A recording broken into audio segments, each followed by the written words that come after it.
What's up everyone? Welcome back again to my YouTube channel. Paano nga ba maging masaya sa mga empleyado sa ating negosyo? Bago tayo masimula sa ating vlog, kung bago ka sa aking YouTube channel, please don't forget to subscribe our YouTube channel para po recommend tayo ni YouTube. At the same time, magpapag-giveaway po tayo once na reach po natin yung 100k subscriber bago po matapos itong taon na to, 2025. So let's go! Punta pa sa ating vlog.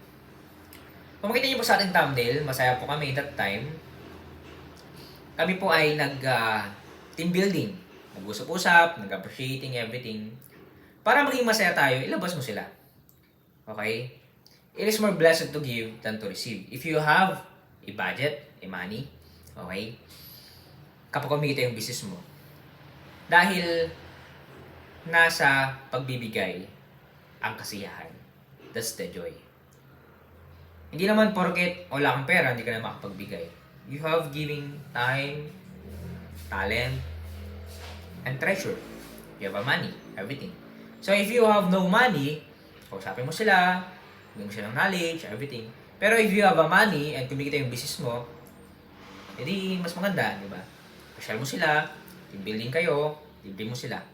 Dahil nasa kasiyahan ang pagbibigay. After that, mga anak na yan ng kasiyahan. May mga problem man na mangyari, but we are not focusing on the problem. We are not focusing on the negative. We need to be optimistic like our Jesus Christ. Because our God is very optimistic.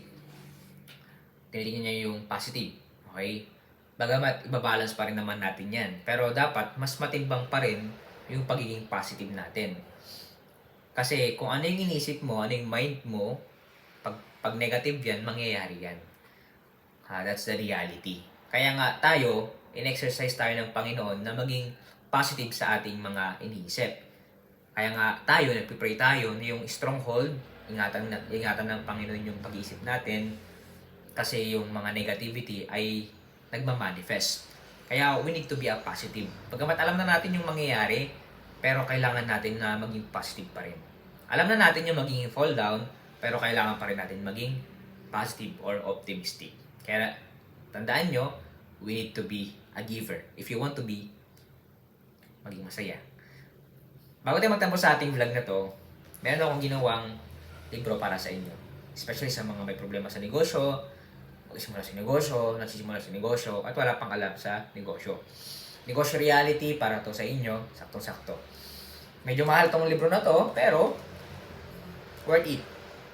At the same time, dito nyo pa malaman kung bakit mahal itong libro na to. Kung sino pong bumili, sa link po yung official page po natin sa description. Click nyo lang po yan, malalari po sa ating Facebook page. Tapos kung makapansin nyo, walang mga like and followers. So, kayo na po yung magla-like and follow yan. Kasi sa mga, dahil gumawa pa ako dahil gumawa po ako ng Facebook page official para po kasi yan sa mga bibili ng libro. Kaya, supportan po natin. Mag-message lang po kayo, tapos pag-usapan natin kung paano natin i-deliver yan agad. Tapos, that's it.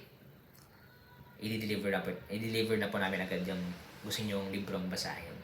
Alright, dito muna tayo. Sana naging blessing sa inyo to. At ingat-ingat po tayong lahat. Abangan nyo pa yung mga exciting video ko. Thank you, and God bless.